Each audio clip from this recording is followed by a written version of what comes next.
Hello, my name is Farhan Khan. Some of you may know me. I am a queer Muslim and I want to produce a little video to talk about the current escalation and the situation in the Holy Land. And I want to put forward my ideas, just whatever's floating around in the grey matter between my ears.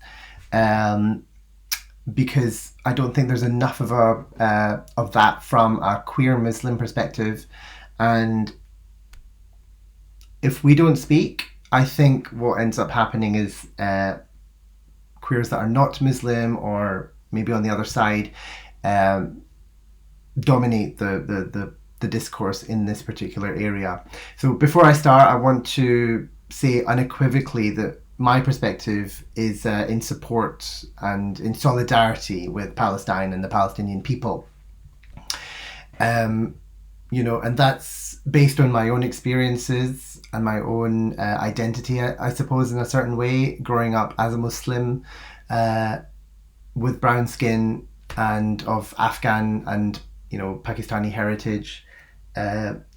I do feel a much greater affinity to the Palestinian cause, but I don't think you need to have my set of identities to be able to see why solidarity with Palestine is crucial and why I think that Israel needs to be condemned quite strongly in its conduct at the present time, and that's just putting it mildly, to say the least.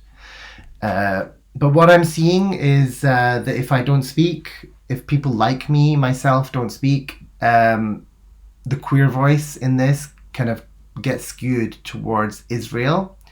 And the reason for that is because, they say Israel is the only democracy in the Middle East. It's the only place where being LGBTQIA plus is acceptable or legal, if you like, within the Middle East. And if you don't support Israel, you are against LGBTQIA plus rights. And I really want to condemn that particular fallacy, that simplistic, reductive fallacy from the outset, because it's actually pinkwashing. So that's a term, pinkwashing,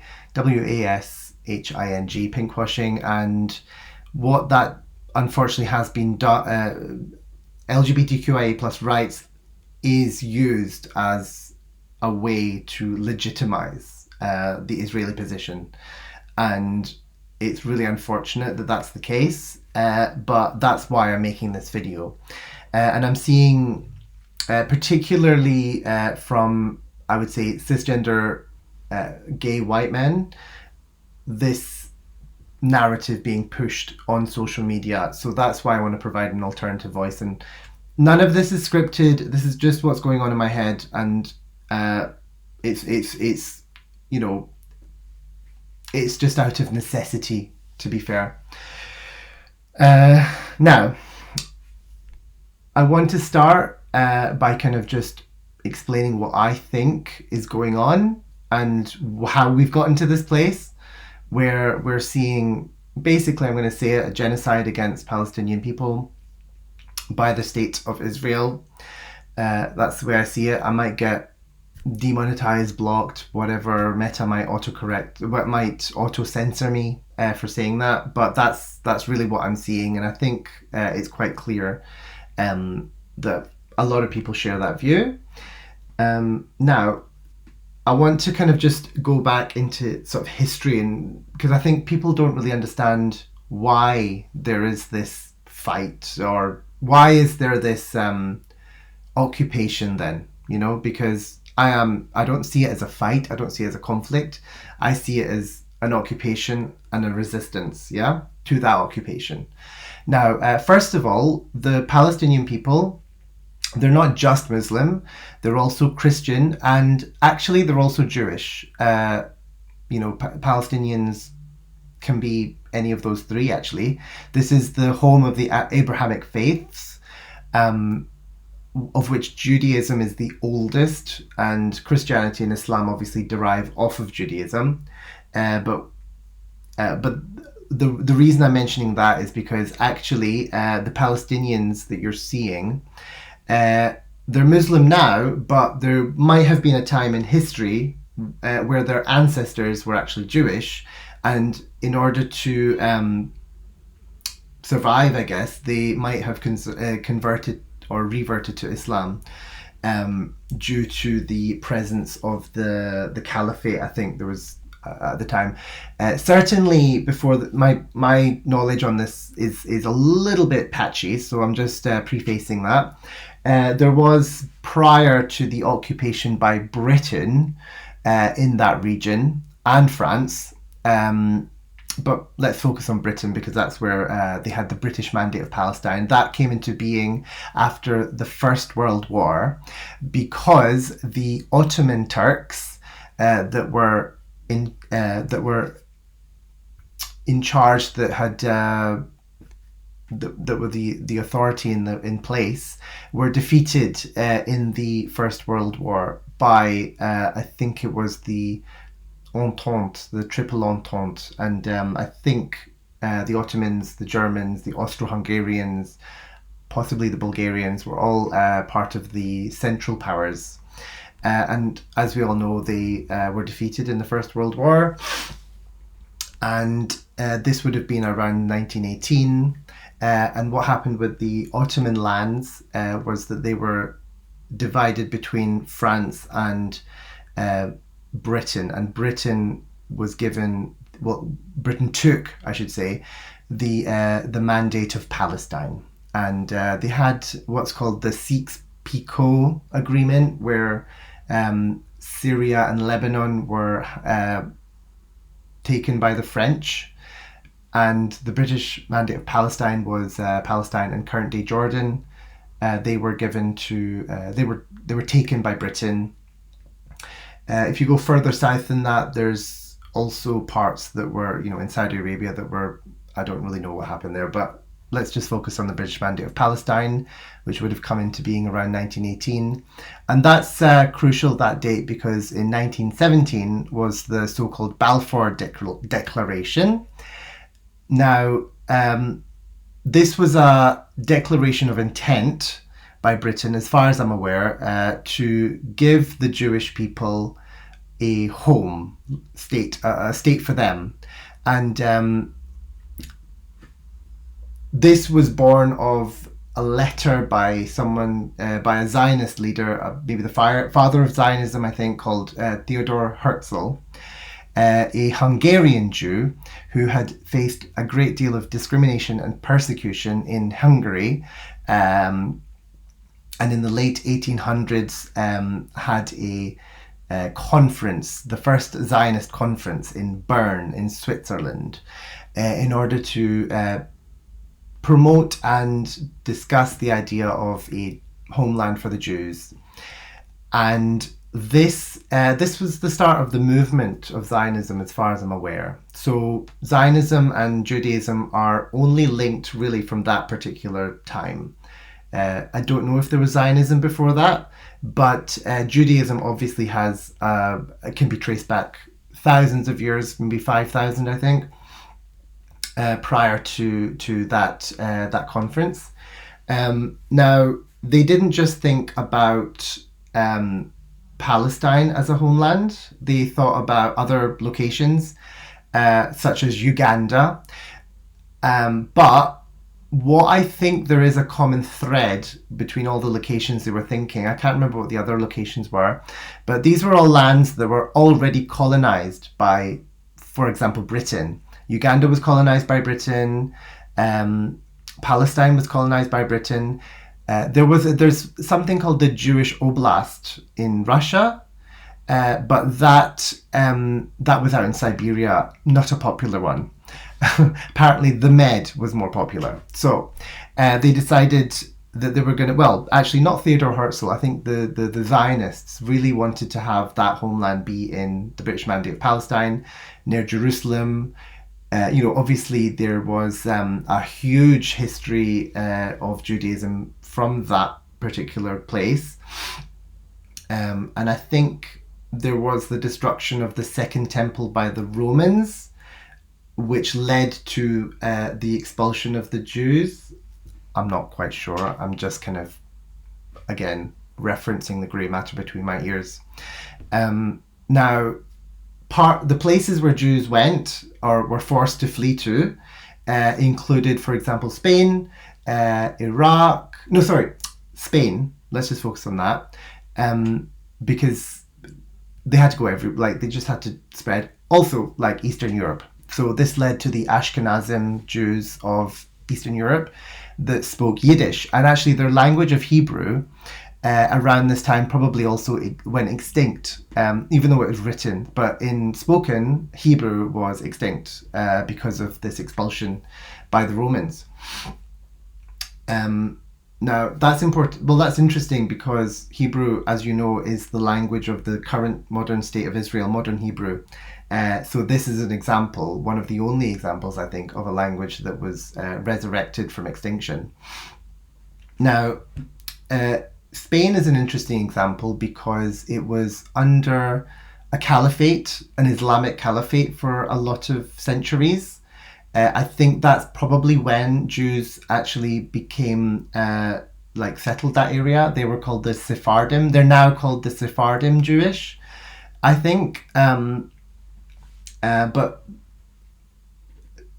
Jews, Muslims, and I think Catholic Christians did live in Spain for a long time in relative harmony. But obviously the Muslims, the Islamic Caliphate leaders, would give them special taxes to pay for not being Muslim enough. And this kind of taxing of non-Muslims in various places is one of the reasons why people would convert or revert to Islam, in order to avoid paying taxes and to just lead a safer life. So that's why maybe some of the Palestinian Jews would have reverted to Islam, become Muslim, to stop paying taxes. So under these caliphates. Now, when King Alfonso in Spain came to power, he decided, you know what? I think it was the Visigoths. I can't remember. Anyway, they were like coming down from France thinking, right, we've got to get Islam out of Europe. We've got to get out of Spain. So they reconquistadors. I think they were called the Reconquistadors. Yeah. Hey, I like this little brain here. It's remembering things. Yes, remembering. So yeah, King Alfonso had the Alhambra decree I don't know about the dates, which was a decree, an edict to expel Jews and Muslims from Spain together. So Jews and Muslims were in this together. They were expelled. And then those Sephardic Jews in Spain would have gone over to places like Iraq or all along the Tunisia, Algeria, Morocco, all of that area. They would have had to have resettled due to that expulsion by King Alfonso. Now, that's why we have Iraqi Jews, that's why we have, the Sephardim Jews from that region. So my point also is that Jews as a people are diverse. They're not white. They're not just Ashkenazim, Eastern European Jews. Those are one particular type of Jews, but they're not all white. They are obviously of actually many different shades of melanin, including the Beta Israel people of Ethiopia. And I think there's like a resurgence of Judaism going on in Nigeria that I read about recently. So some people would come into I think the thing is about Judaism, you are a Jew, as far as I'm aware, by glint of having a mum that is Jewish. So actually, if you've got a mum that's Jewish, you could possibly have a father that's not Jewish and still be Jewish, as long as your mum was Jewish. This is all, again, I remind, from the grey matter in this little brain of mine, from what I've picked up from speaking to friends and reading random things here, there, and everywhere. So my point is, in saying that actually the Palestinians, they do have a historic claim to that land in the Holy Land, because they could have been Jewish that had just been reverted to Islam to avoid paying taxes. So just that's the reason I'm explaining all of this. Now, you have to also remember that the Palestinians went from one occupying force to another, so they've never really had a chance to be independent. Much like their neighbouring countries, they've never really had a chance to be democratic and embrace LGBTQIA rights and all that stuff. When the Nakba happened in 1948, there was an Arab-Israeli war that people mention, saying, oh, Israel's always been fighting its neighbours. You have to think about what the neighbours were at that point. These were people, Arabs, that were just coming out of their own occupation from European powers, right? So this new state of Israel was a little unpalatable for them, let's just put it mildly. Let me make sure it's still recording. Oh, 16 minutes. This is a big one. Now, the Mandate of Palestine and the Balfour Declaration of 1917, let's go to that. All of that happened obviously before the Second World War, so this was after the First World War. The Zionist Congress, led by Theodor Herzl, the Zionists said, do you know what? It has to be in Palestine. It can't be anywhere else. It has to be in Palestine. It can't be Uganda. It can't be Russia. It can't be here. It can't be there. It has to be Palestine. So that's what Theodor Herzl had to go with. British Mandate of Palestine. Now, because it was already occupied by Britain, Theodor Herzl wrote to Britain, and I think it was some guy called something Balfour, and said, look, we really need this lovely little Jewish state to call our home, because we've been persecuted in Hungary, we've been persecuted across Europe, we've been expelled by King Alfonso. Look, we're done. We need our own little homeland. And Balfour was like, yeah, right, okay, well, let me choose one of the colonies that I've already colonized for you to I'll just hand it to you. So the intention was there from the start. The Zionists would occupy an already occupied by Britain land. So as you can already see, the Palestinians that actually lived there never got a look in, never got asked, hey, do you want to create a little homeland for the Jewish people here? Should we just create a state of Israel here? They were never asked. There was no referendum. There was no permission. So already you can see that the people that were living in Palestine at the time were in for a little bit of a surprise, let's just put it mildly. Now, in the interwar period between the First and Second World Wars, I think what ended up happening, I don't know actually fully, but I'm just referencing the grey matter between my ears. I think a greater number of settlers started to arrive within that Holy Land, the British Mandate of Palestine. Now, I think at first there was really no problem with them coming. As far as I'm aware, there was, because what the early Zionists wanted to do was set up kibbutzim, like special collective farming, agriculture, nice things. And there was plenty of room for everyone. So I don't think that the Palestinians were particularly unhappy with these newly arriving people. In fact, I think they probably welcomed them with open arms, I'm pretty sure. So this was a situation, greater number of Zionists started to arrive, I think. And then obviously we know what happened in the Second World War. There's no denying that 6 million of their siblings, Jewish siblings and family members, the Jewish people, 6 million of them were basically exterminated by Hitler. And I just want to take a moment because it's horrifying to just think of that.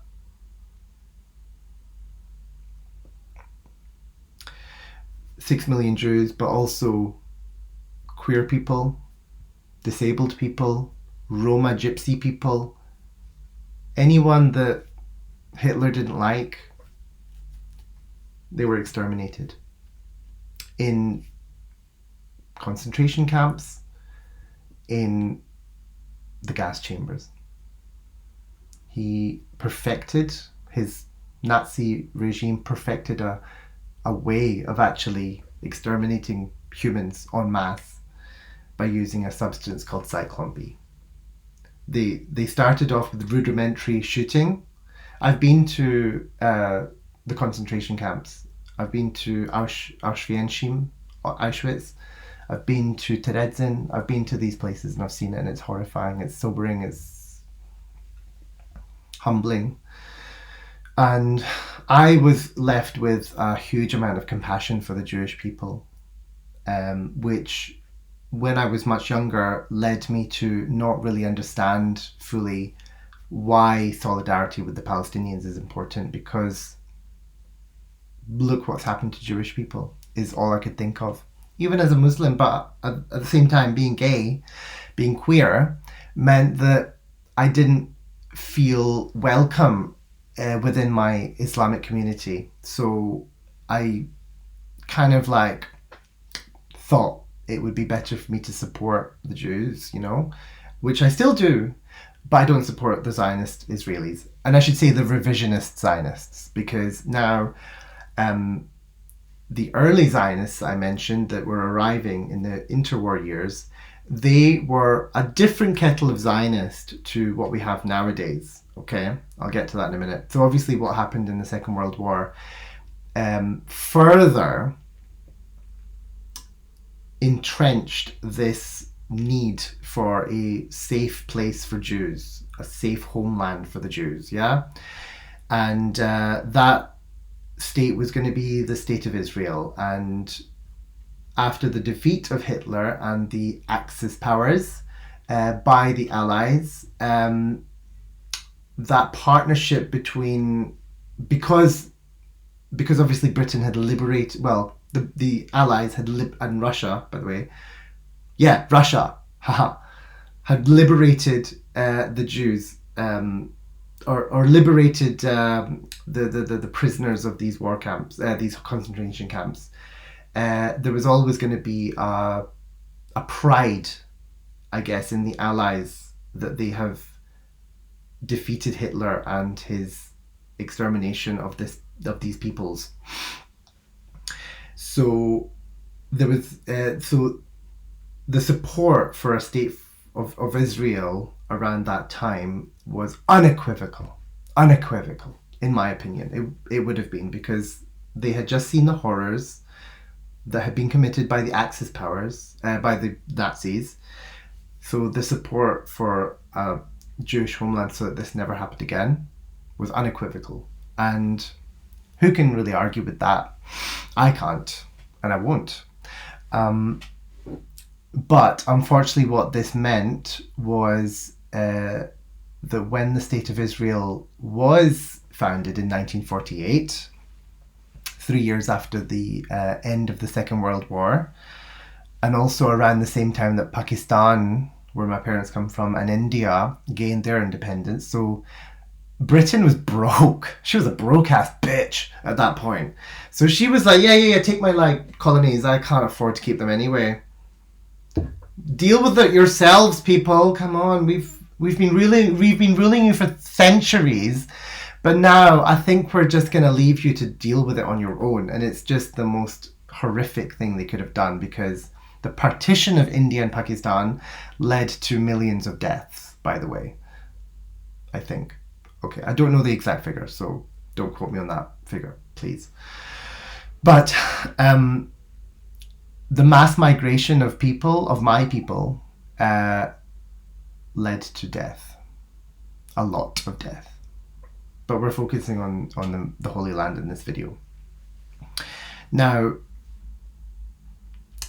where was it? The State of Israel, from the get-go, was going to be only for Jews, right? So the current State of Israel does have a Arab Muslim population, and I don't really know what happened during those years, from the founding of the State of Israel. But what I do know is that a lot of people arrived en masse in big boats to across the Mediterranean from Europe, Ashkenazim, from Eastern Europe and landed in the British Mandate of Palestine and were ready to start taking steps to set up this state for themselves. Now, what that meant for the Palestinian people was that suddenly these people that were arriving needed homes, and there was so much support for this Jewish homeland that I guess the Palestinians' need for their own home kind of came second or something. So they were kind of at gunpoint, like made to flee. And the Palestinian people still carry the keys to their homes into the places where they had to flee to. And the places that they had to flee to were places like Jordan, Egypt, I think. I know, living in Qatar last year, a lot of Palestinians live in Qatar. But you can imagine that these countries where refugees were fleeing into were not quite Lebanon, sorry, I didn't mention. Yes, of course, like Egypt, Jordan, Lebanon, maybe Syria. These countries that they were fleeing into were also being impacted by the refugees coming in. And just like you hear European countries saying, oh, all these refugees are coming in, we're not happy. I don't know if like Egypt, Jordan and all that were happy either. So I think that's what led to the Arab-Israeli war on the founding of that state. And ever since then, it's just been bad, I would say. Because on the one side, the Zionists want what they want, and the Palestinians want what they had back. But the West is on the side of Israel and the Zionists, unfortunately. So what they say and what they want kind of just is what they get. But I think what I'm seeing now is that people are starting to realize that actually the way that the Palestinian people are being treated is so wrong. Now there's an unequivocal, hopefully, I would say, a support and solidarity with the Palestinian people. That's what I want to see anyway. I'm going to take a pause. I'm getting up to 27 minutes and 45 seconds because I don't want to lose this video. And also, it's the first time I'm doing something like this. And I want to focus on the queers. Hello. I forgot about the queers. I'm just setting the groundwork, so bear with me, darlings.